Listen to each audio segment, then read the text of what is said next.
Hi, my name's Anne, and my Aunt Lorraine Thompson was able to spend 55 glorious days, if you can call it glorious, at Jessica's house for end-of-life care. Lorraine's journey was very quick. On December 11th, 2021, we admitted her to Strathroy Hospital, where we very soon found out she was terminal with cancer.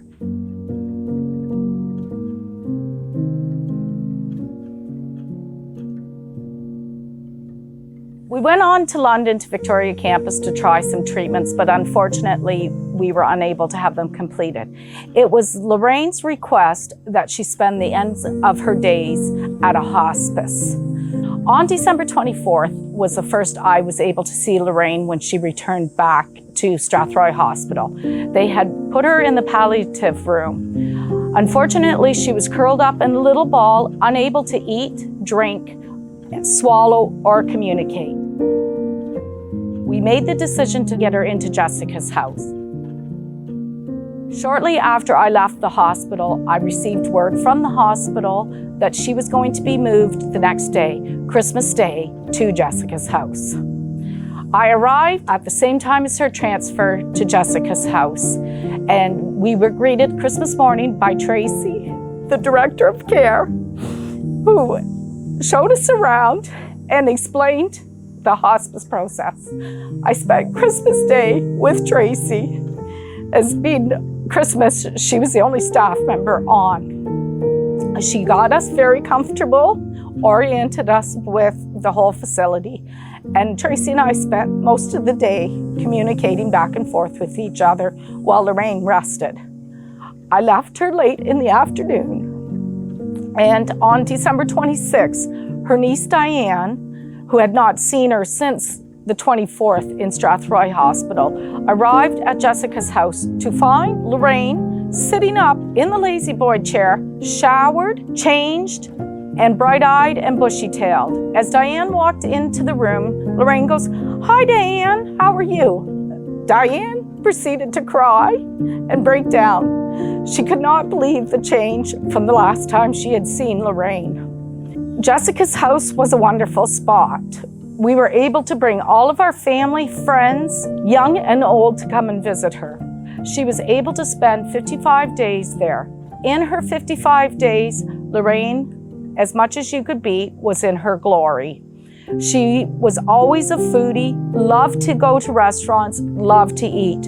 The staff, the volunteers went above the call of duty in providing Lorraine with every little need she wanted. Lorraine also loved her lemon chicken. Her friend Nancy was able to bring her lemon chicken many a times throughout her last days. As I said before, everybody was wonderful. The staff went above the call of duty, managing her pain in a way that Lorraine was still able to focus and make major decisions in her life and communicate with people what her final wishes were. Emma went above the call of duty as well. She was in her placement and she was wonderful. We could have not asked for another person to be with Lorraine. She was caring, understanding, spent lots of time with Lorraine, playing with her computer, trying to use her camera to take a picture of the white squirrel. There was a white squirrel at Jessica's house that Lorraine was bound and determined she was going to get a picture of. She had her camera there, but I do have to tell you, on Lorraine's final day at the house, one of the staff members was sitting with Lorraine, and lo and behold, the white squirrel came to the door of the patio, looked at Lorraine, and turned and ran away. It was shortly after that time that Lorraine went on her final voyage. We could not say enough for everything that was done, including her final voyage out of Jessica's house. The staff called us to allow us to come up and say our goodbyes to Lorraine. My son-in-law, Jeff, had been there as he had created the urn of Lorraine's dreams. She described to him exactly what she wanted, and Jeff made it. And that afternoon, he had brought it into her room.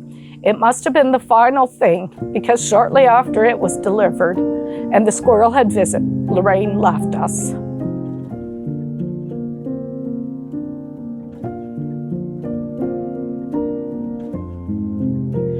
I did not realize the amount of care that went into all of the residents there. For Lorraine's final journey, they have a special quilt which they cover the person up with, and we escorted her out the front door to a great Irish jig, who, thank God, my son-in-law decided to dance along as we left her at the front door. We watched as she left, and that was our final with Jessica's house. I have been an advocate of Jessica's house prior to using it, but now that we've had a family member stay there, I cannot stress enough. Anybody who has a chance, please try and get your loved one up there. They go beyond the duty and the care is beautiful. In closing, I just want to say we as a community are so lucky to be able to have Jessica's house in our backyard. Even though I live in North Middlesex, Exeter is just a short 20-minute drive away. There are so many people who are so fortunate to have this wonderful facility so close. Thank you, Jessica's House, for everything you did, including all of the staff and volunteers. Hi, my name's Emma. I'm a nurse working at Jessica's House. I was Tracy's student back in January of 2022, and I have signed on at the house full-time working as an RN. I think one of my favorite things working at the house is being able to connect with people, both residents and their families, and support them through a very difficult time in their lives, and just making people as comfortable as possible when they really need it the most. It's a true honor, and I feel grateful every day that I'm able to do that with my career. Lorraine was at the house when I first started as a student. She was one of the first people that I was really able to get to know. Lorraine had a passion for photography, and there's a lot of little critters that come visit us in the back garden. Some of them being in Exeter, the white squirrels. And I remember every morning after we were finished getting her ready for the day, she would always make sure to ask me to have her camera on hand so that she could take pictures of them should they approach the window. She'd always get really excited when I would say, "Oh, there's a white squirrel outside." We'd have to help her move so she could have a look at them and snap a photo.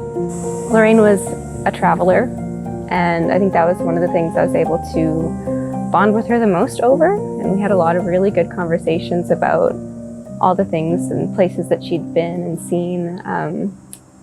I would go into her room and sit with her every day, basically, when I was on placement, and we would just talk about her worldly experiences. Australia especially, she loved talking to me about Australia, and I would just go in and ask her questions, and over time, because of these conversations, I was able to really tailor my care and conversations that I was having with her and making her feel as best as possible when she was with us. I remember her favorite food ever was lemon chicken. She would constantly ask for lemon chicken, and when she passed, I went home that evening and thought, you know what, there's no greater way to say goodbye to her than to have lemon chicken for dinner. So I had lemon chicken for the first time in my life because of Lorraine, and it was really good.